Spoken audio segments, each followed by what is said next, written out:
بسم اللہ الرحمن الرحیم۔ السلام علیکم ورحمۃ اللہ وبرکاتہ۔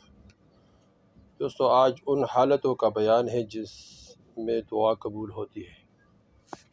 اس سے پہلے ویڈیو جو ہم نے بنائی ہے وہ ان وقتوں کا بیان جن میں دعا قبول ہو جاتی ہے، اور یہ ان حالتوں کا بیان جن میں دعا قبول ہو جاتی ہے۔ سب سے پہلے یہ ہے کہ نماز کی اذان ہونے کے وقت اللہ جل شانہ دعا کو قبول فرماتے ہیں۔ جب اذان ہوتی ہے تو اذان سنے اور اس اذان کا جواب دے، اذان کی دعا پڑھے، اس کے بعد دعا کرے، اللہ جل شانہ دعا قبول فرما دیتے ہیں۔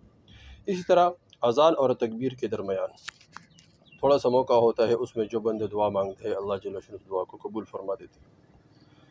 اسی طرح تیسرا، جو شخص کسی مصیبت یا سختی میں گرفتار ہو تو اس وقت اللہ جل شانہ دعا کو قبول فرما دیتے ہیں۔ اس طرح چوتھا، اللہ کے راہ میں جہاد میں صفے باندھنے کی حالت میں بھی دعا قبول ہو جاتی ہے۔ اور اس طرح فرض نمازوں کے بعد اللہ جل شانہ دعا کو قبول فرماتے ہیں۔ حدیث میں آتا ہے کہ ہر فرض نماز کے بعد اللہ جل شانہ ایک دعا کو ضرور قبول فرما دیتا ہے۔ اس طرح قرآن شریف کی تلاوت کے بعد اللہ جل شانہ دعا کو قبول فرما دیتے ہیں۔ قرآن شریف کی تلاوت ہو، درس قرآن ہو، اس طرح درس حدیث ہو، اس کے بعد بھی اللہ جل شانہ دعا کو قبول فرما دیتے ہیں۔ 9 نمبر، خاص کر ختم قرآن کے بعد بھی اللہ دعا کو قبول فرما دیتے ہیں۔ قرآن ختم ہو، ختم قرآن کے موقع پر دعا اللہ جل شانہ قبول فرما دیتے ہیں۔ اس طرح 10 نمبر، قرآن کریم کی تلاوت سے فارغ ہو کر اس کے بعد اللہ دعا کو قبول فرما دیتے ہیں۔ 11 نمبر، زمزم کے پانی پینے کی حالت میں تو بندہ زمزم کا پانی پیے، کڑے ہو کر پیے اور اس کے بعد دعا مانگے تو اس وقت اللہ جل شانہ دعا کو قبول فرما دیتے ہیں۔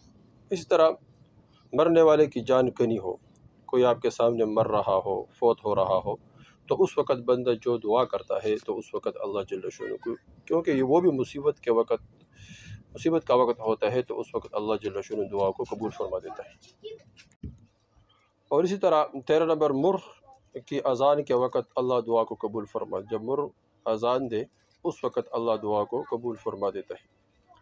اسی طرح مسلمانوں کے دینی اجتماعات میں، یعنی جب مسلمان اکٹھے ہو تو اس وقت بھی دعا اللہ جل شانہ قبول فرما دیتے ہیں۔ اس طرح 15 نمبر، ذکر کے مجلسوں میں اللہ جل شانہ دعا کو قبول فرما دیتے ہیں۔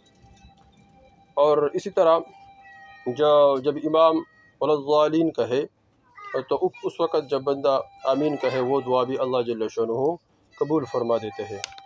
اور اس طرح میت کی آنکھیں بند کرنے کے وقت بھی اللہ جل شانہ دعا کو قبول فرما دیتے ہیں۔ اور نماز کے اقامت کے وقت بھی اللہ جل شانہ دعا کو قبول فرما دیتے ہیں۔ اس طرح 19 نمبر، بارش برسنے کے وقت امام شافعی رحمۃ اللہ علیہ نے کتاب الام میں اس حدیث کو مرسلاً روایت کیا ہے اور فرمایا کہ میں نے بہت سے علماء حدیث سے سنا ہے کہ بارش برسنے کے وقت دعا اللہ جل شانہ قبول فرما دیتا ہے۔ اس طرح امام جزری رحمۃ اللہ فرماتے، یعنی کعبہ مکہ کو دیکھنے کے بعد بھی اللہ جل شانہ دعا کو قبول فرما دیتے ہیں۔ اور اسی طرح سورہ انعام میں جو اللہ جل شانہ کے 2 نام اکٹھے آئے ہوئے ہیں، مثل ما اوتی رسول اللہ اللہ اعلم حیث یجعل، اس وقت جب یہ آیات بندہ پڑھتا ہے تو اس کے درمیان جب بندہ دعا مانگتا ہے تو اللہ جل شانہ اس دعا کو قبول فرما دیتے ہیں۔ دوستو، یہ وہ اوقات ہو گئے، وہ حالت ہو گئی جس میں اللہ جل شانہ دعا کو قبول فرما دیتے ہیں۔ اس طرح اذان کے وقت، اس طرح مصیبت کے وقت، جہاد کے وقت، اور اس طرح فرض نمازوں کے بعد، اور اس طرح سجدے، نماز کے اندر جو سجدہ ہوتے ہیں اس میں بندہ دعا قبول مانگتے ہیں تو اللہ جل شانہ اس دعا کو قبول فرما دیتے ہیں۔ قرآن کریم کی تلاوت کی اس کے بعد بھی اللہ جل شانہ دعا کو قبول فرما دیتے ہیں۔ زمزم کا پانی پیا اس کے بعد بھی اللہ دعا کو قبول فرماتے ہیں۔ یہ وہ حالت ہو گئی کہ جس میں اللہ جل شانہ دعا کو قبول فرماتے ہیں۔ دوستو، یہ بہت زبردست اور اہم ویڈیو ہے، اس کو خود سنیں اور آگے شیئر کریں تاکہ سب اس سے فائدہ اٹھائے اور سب کو فائدہ پہنچ جائے۔ والسلام۔